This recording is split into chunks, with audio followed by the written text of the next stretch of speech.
Acá ¿Qué? estamos con esta resolución Es increíble. que sorprende. Seguramente quien más conoce nos va a contar un poco Mm. de cómo fue que se dio, ¿no? Porque sorprende realmente. Y que a todos nos dejó sorprendidos. Lo Ujú. tenemos en línea Marcos Barceló, abogado, es abogado de Juan Trigatti, Ujú. para que nos explique justamente de cómo tomaron esta noticia. Barceló, ¿cómo está, doctor? Buen día, Buen gracias por día. atendernos. Hola, Colo querido, un gusto y un saludo a todos allí. Bueno, ¿cómo tomaron esta noticia?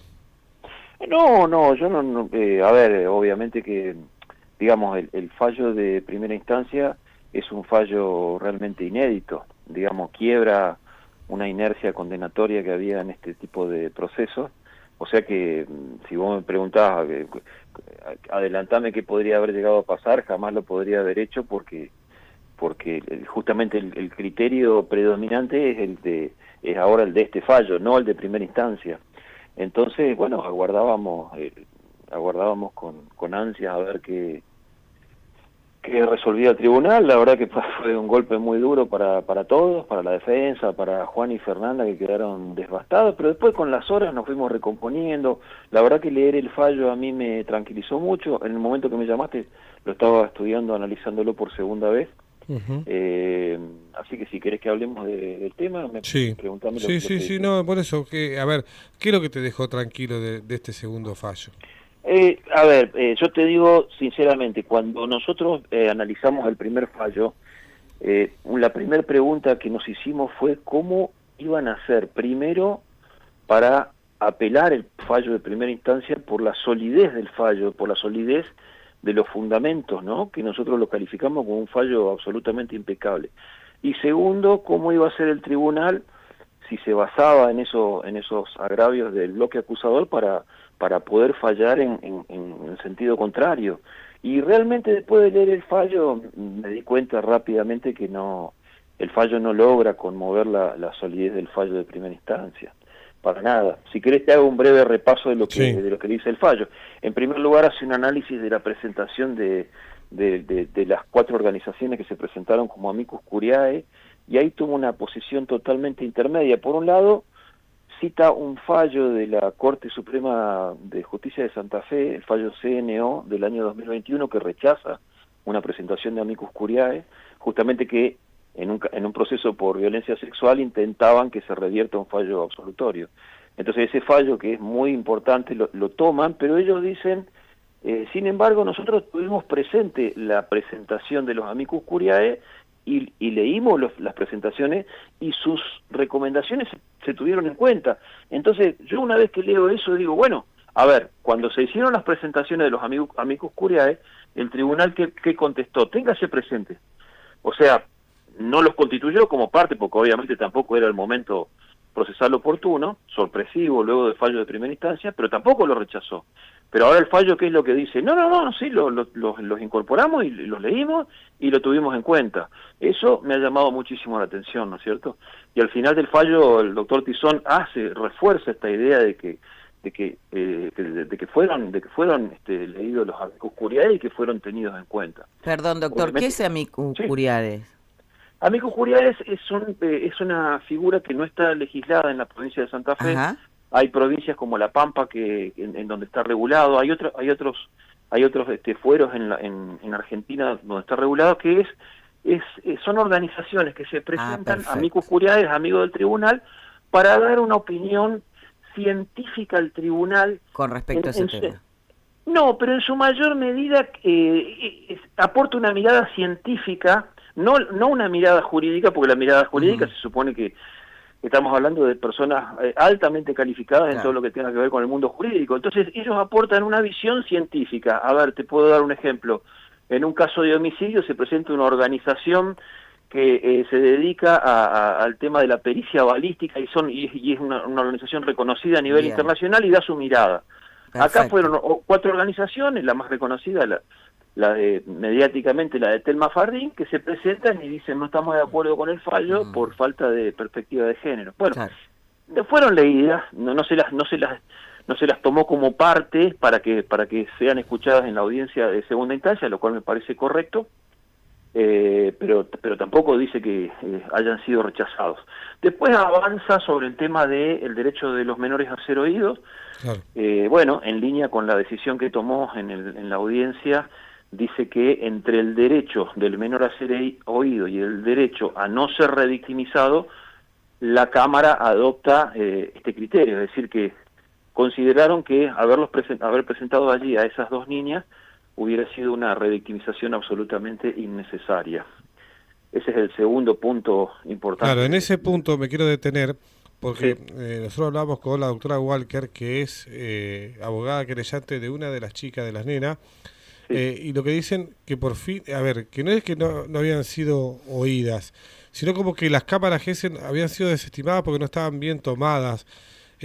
No, pero lo que se plantea, son dos cosas distintas. Lo que se planteó ahí en la audiencia, postulado por la abogada querellante, fue el derecho a que se las escuche en audiencia, y el tribunal que dijo, en primer lugar, usted, abogada querellante, no tiene legitimación activa para hacer este planteo acá, porque su clienta no está acá, ¿me entendés? Eran 5 niñas y la clienta de la abogada querellante no era una de esas niñas. Ese es el primer rechazo que hace, ¿no es cierto? Sí. Y en segundo lugar dice, no tiene sentido alguno que las niñas declaren acá. Después lo otro que vos me estás diciendo tiene que ver con los agravios generales, digamos, del bloque acusador, en el sentido de que, y esto es muy importante, ¿no? Porque es lo que te decía al principio, este fallo sigue una lógica que viene teniendo la magistratura a nivel de Santa Fe, de darle una prueba, de darle un valor sobredimensionado a la declaración en cámara Gesell. No importa lo que el niño diga, si lo dice en cámara Gesell es así, lo cual para mí es un grave error. A ver, entonces, ¿no es que fueron desestimados los testimonios de cámara Gesell? ¿Usted está diciendo eso? Claro, a ver, fíjate vos en el caso de la primer niña, ¿no? Esa primer niña fue evaluada por un equipo interdisciplinario en salud mental completo del Hospital Iturraspe durante toda una mañana. Ese equipo interdisciplinario que hace un abordaje a la niña y a la madre da una opinión y luego se presenta en juicio las 4 profesionales, psiquiatra, psicóloga, asistente social y creo que es terapista ocupacional, y médico pediatra, y hacen una valoración y dicen, esto no sucedió, ¿me entendés? Claro. Esa misma niña luego, 3 meses después, 4 meses después, va a cámara Gesell y da 2 o 3 frases incriminantes, el profesor me tocó la cola, bla, bla, bla, y dice, bueno, ahí vos tenés las 2 pruebas más importantes con las que vos te podés encontrar en Santa Fe en cuanto a la valoración de la declaración de un niño. ¿Qué es lo más importante? Vos fíjate, te doy un ejemplo.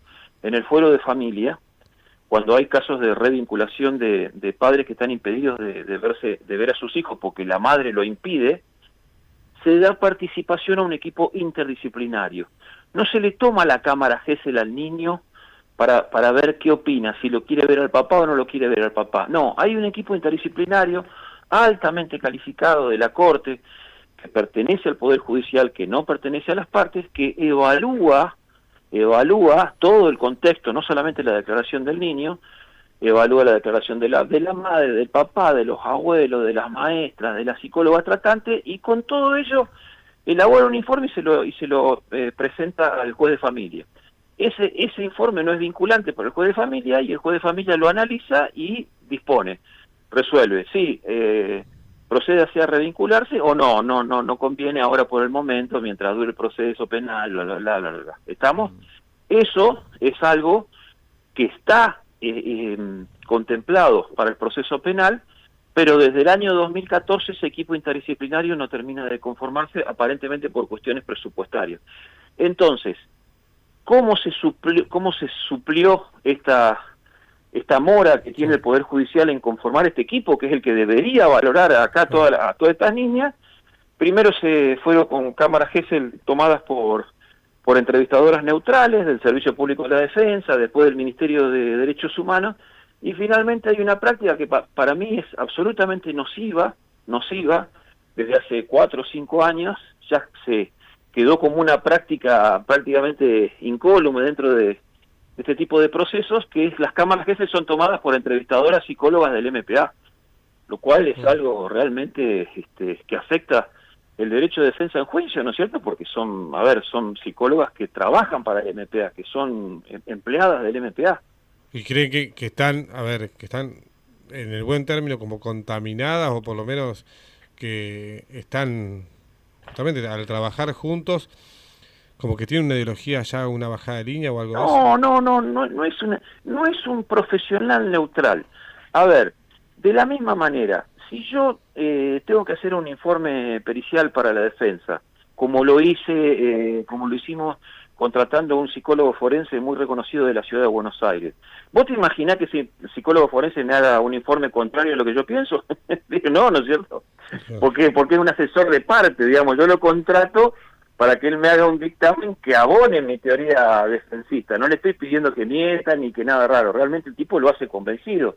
Eso mismo sucede con las entrevistadoras del MPA. ¿Cómo puede ser? Y te digo esto, que la cámara Gesell más positiva, que se denomina vulgarmente como cámara Gesell positiva, cuando un niño dice, esta persona me hizo esto, esto y esto, con un contenido abusivo, ¿verdad?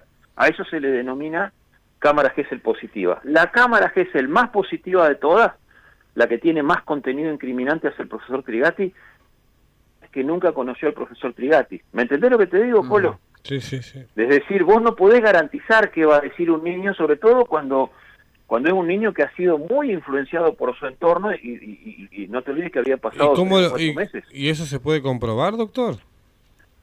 ¿Lo de la cámara Gesell? No, lo de que haya sido este niño, esta niña en este caso, que haya sido, no sé si manipulada de la palabra, pero sí que haya tenido alguna declaración influenciada, ahí está, que haya sido influenciada.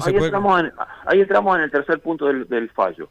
Hablamos primero del tema del derecho de las niñas a ser oídas, después de la amicus curiae, el derecho del niño a ser oído, y el tercer punto avanza sobre el método de valoración de la prueba que hace el tribunal de primera instancia, ¿no es cierto? ¿Qué dice el tribunal de primera instancia? Dice, nosotros primero aclaramos que valoramos este fallo con perspectiva de género, de niñez y de infancia, en base a todos los tratados, toda la normativa internacional, convencional, que la tenemos absolutamente presente, ¿verdad? Esto es lo que va a regir nuestra interpretación. En segundo lugar, vamos a aplicar el método que está instaurado para valorar este tipo de declaraciones y de prueba, que es el método de la sana crítica racional.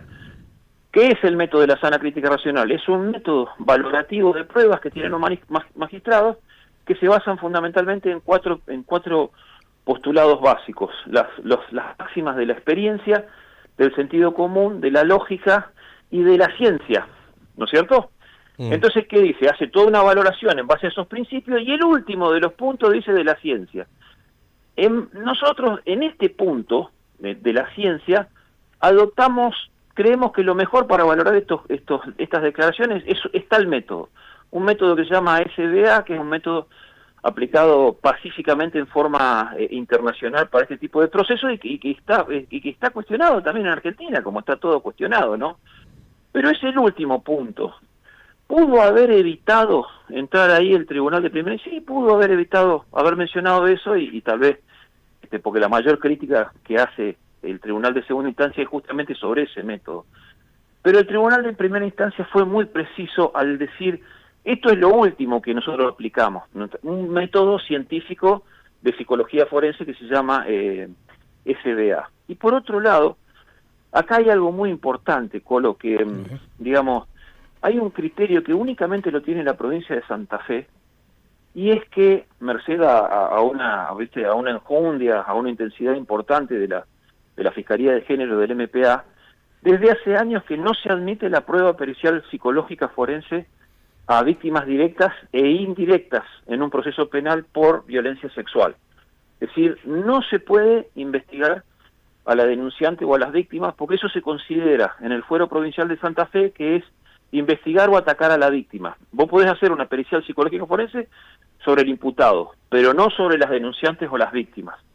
Entonces, ¿qué criterio lograron imponer? Que parece hasta absurdo, ¿no? Te digo cómo es la frase que la proponen los fiscales y la ha tomado la magistratura. Nadie puede indicarle a un magistrado en Santa Fe cómo valorar una declaración testimonial de menores de edad en un proceso penal. Y eso, la verdad te digo, no tiene lógica alguna, porque eso puede funcionar para un niño de 11, de 12, de 13 años, pero acá estamos hablando de niños de 5 años, cuya declaración puede ser contaminada desde diversos lugares, ¿verdad? Sí. Puede haber recuerdos co-construidos, puede haber, es decir, no te olvides que hubo una de las niñas que estuvo durante 6 horas en los hombros del padre mirando cómo intentaban incendiar la escuela. ¿Me entendés lo que te digo? Entonces, todas esas variantes fueron analizadas por el Tribunal de Primera Instancia para tomar su decisión. Uno trata de entender, doctor, disculpe que lo corte, pero uno trata de entender y es todo una locura, y más que nada cuando se trata de, en este caso, de niñas, ¿no? Y de niñas muy chiquitas, 5 años, en aquella oportunidad, 5 años, recordemos, estamos por el tema de la causa Cefrino Lamoncurá, el profesor Juan Trigatti, que había sido absuelto en primera instancia, y antes que quede firme, le revocaron la absolución y lo condenaron a 12 años. Esos 12 años, doctor, ¿cómo los tiene que cumplir? ¿Qué es lo que puede pasar ahora? ¿Tiene que estar detenido? Cuéntenos un poco sobre eso. Ahora avanzo sobre el tema. Hay otro tema que es muy importante para que la gente tenga en cuenta, Colo, que es en este tipo de procesos con niñas tan pequeñas, como vos decís, es muy importante cómo se produce el develamiento de los hechos, ¿no? Y en ninguno de los 5 casos hubo un develamiento espontáneo. Fueron todos develamientos a partir de las intervenciones de adultos, desde la primera progenitora hasta la última, ¿viste? Ese es un tema sumamente importante. ¿Y cómo soluciona, digamos, esta cuestión interpretativa el fallo de segunda instancia? Dice, bueno, nosotros no vamos a aplicar ese método, simplemente vamos a aplicar el método de la sana crítica racional, lo enuncia, pero bueno, no explica cómo hace la valoración, simplemente no está de acuerdo y dice, bueno, en definitiva y en muy resumidas cuentas, nosotros creemos todo lo que dicen las niñas en Cámara Gesell y punto, y en base a eso hacen la calificación legal e imponen la condena. Voy ahora a tu pregunta. Ahora se abre la posibilidad para la defensa, cuando sucede esto, es decir, que hay un fallo absolutorio que se revoca en Cámara, el imputado tiene el derecho a que la cuestión sea doble conforme, que sea revisada nuevamente por un tribunal de apelación, que se va a conformar de acuerdo al recurso de apelación que interponga la defensa en un plazo de 10 días. Nos vence el plazo el día 10 de julio a las 9 de la mañana. Hasta ese día, la defensa tiene la posibilidad de presentar su recurso de apelación, luego la Oficina de Gestión Judicial va a designar un tribunal de segunda instancia que va a volver a revisar cuál fallo, el de primer, no, va a volver a revisar este fallo. ¿Estamos? Uh-huh. Entonces, es una oportunidad más que tenemos antes de ir a las instancias constitucionales, ¿no? Corte provincial y Corte Nacional. Así claro. Que, bueno, ahora toda esta cuestión va a volver a ser revisada por otro tribunal y se abre el mismo interrogante. Vos me preguntás a mí, ¿y qué esperás? Y no, solo Dios sabe eso, que puede llegar a suceder. Nosotros estamos muy confiados, nos propusimos como estrategia defender la solidez del fallo de primera instancia. El fallo de primera instancia no necesita que lo defienda nadie, es tan sólido que se defiende solo. Entonces, la verdad que este fallo, a mi humilde entender, no logra conmover la impecabilidad y solidez de ese fallo, en lo más mínimo. Y respecto de los 12 años de prisión, bueno, obviamente el bloque acusador, fundamentalmente la querella, solicitaron que se lo detenga y ahora están también en los medios diciendo lo mismo. ¿Cómo funciona esto? Esa cuestión no fue postulada en los agravios, el tema de que se revoque la prisión preventiva. La Cámara, al no haber sido tratado el tema, tampoco ingresó en esa cuestión. Entonces, fundamentalmente luego del fallo Baraldo, en la provincia de Santa Fe, la única forma de que una persona que llega en libertad le sea revocada esa libertad es luego de que el fallo quede firme. Podría llegar a suceder que luego, vamos a suponer que un fallo de segunda instancia confirma este fallo de segunda instancia y se lo condena al profesor Juan Trigatti. En ese caso, ¿cómo se podría revocar la libertad de la que goza Juan Trigatti antes de que cobre firmeza?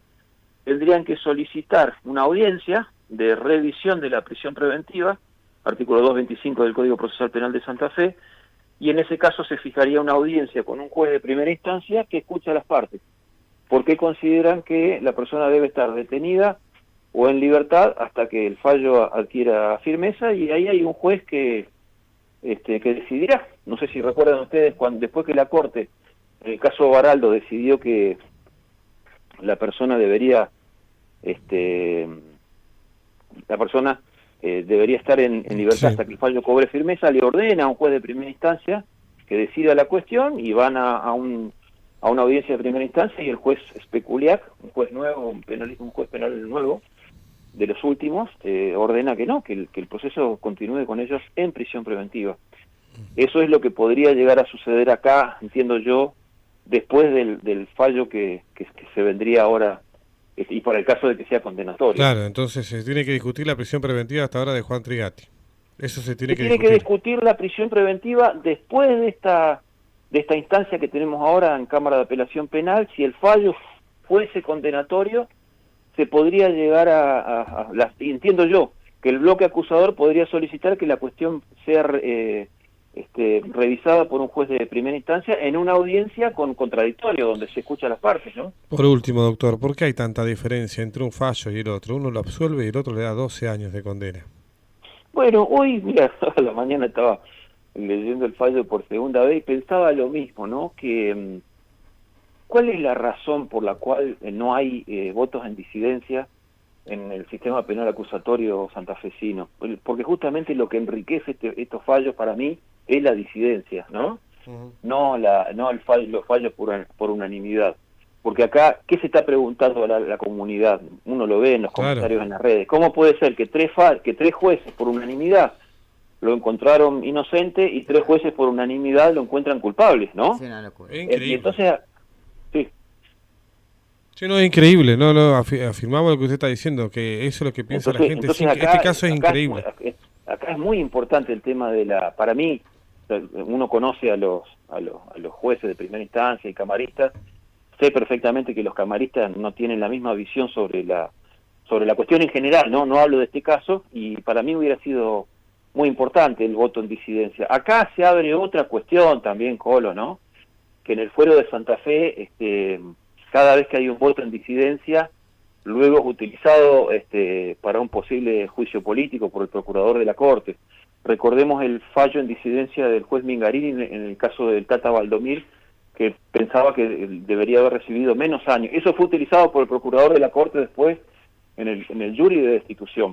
Y eso ha pasado en otras cuestiones, ¿no? O sea, se han utilizado los votos en disidencia para decir, no, bueno, este juez no tiene perspectiva de género, no tiene perspectiva de esto y demás. Entonces los jueces también cuidan sus espaldas. Dice, ¿para qué voy a votar en disidencia si ya el tribunal por mayoría tomó una decisión? ¿Me explico? Sí.